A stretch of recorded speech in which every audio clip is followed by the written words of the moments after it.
Nothing could be more irrational than the idea that something comes from nothing. As the fear of God is the beginning of wisdom, so the denial of God is the height of foolishness. We experience the grace of an infinite God, but grace is not infinite. God sets limits to his patience and forbearance. He warns us over and over again that someday the axe will fall and his judgment will be poured out. Prayer does change things, all kinds of things, but the most important thing it changes is us.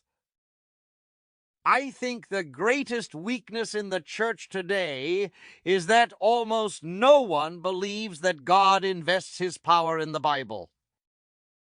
Sin is cosmic treason. Sin is treason against a perfectly pure sovereign. The idea is to live all of our lives in the presence of God, under the authority of God, and for the honor and glory of God. That is what the Christian life is all about. The issue of faith is not so much whether we believe in God, but whether we believe the God we believe in. Most Christians salute the sovereignty of God, but believe in the sovereignty of man. It is God who corrects us. We don't correct him. We do not stand over God, but under him. Helpless sinners can survive only by grace. The hands of God are gracious hands. They alone have the power to rescue us from certain destruction. If ever a person had room to complain for injustice, it was Jesus. He was the only innocent man ever to be punished by God. If there is one single molecule in this universe running around loose, totally free of God's sovereignty, then we have no guarantee that a single promise of God will ever be fulfilled. For a Christian to be a Christian, he must first be a sinner. Being a sinner is a prerequisite for being a church member. The Christian church is one of the few organizations in the world that requires a public acknowledgement of sin as a condition for membership. Every sin is an act of cosmic treason, a futile attempt to dethrone God in his sovereign authority. Men are never duly touched and impressed with a conviction of their insignificance until they have contrasted themselves with the majesty of God.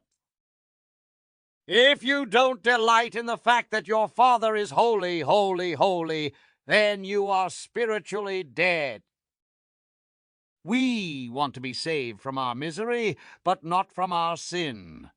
We want to sin. We want to sin without misery, just as the prodigal son wanted inheritance without the father.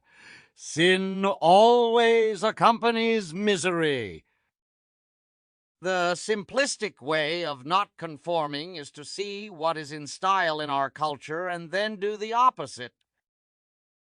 As long as we bear the guilt of sin, we cannot protest that God is unjust in allowing us to suffer.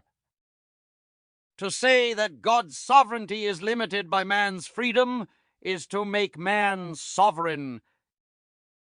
When God's justice falls, we are offended because we think God owes perpetual mercy.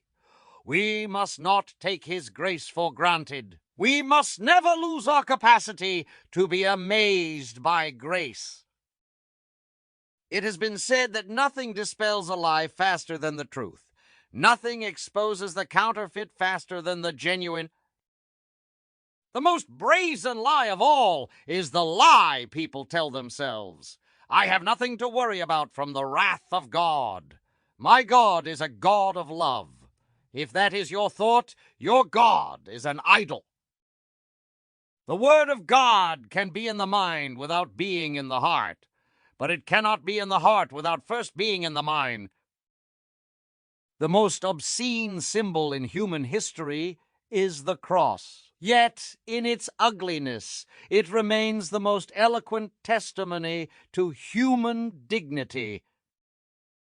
When I die, I will be identified with Christ's exaltation. But right now, I'm identified with his affliction. God's sovereign will is not at the whim and mercy of our person and individual responses to it. Why would the disciples invent a God whose holiness was more terrifying than the forces of nature that provoked them to invent a God in the first place? The closer we are to God, the more the slightest sin will cause us deep sorrow.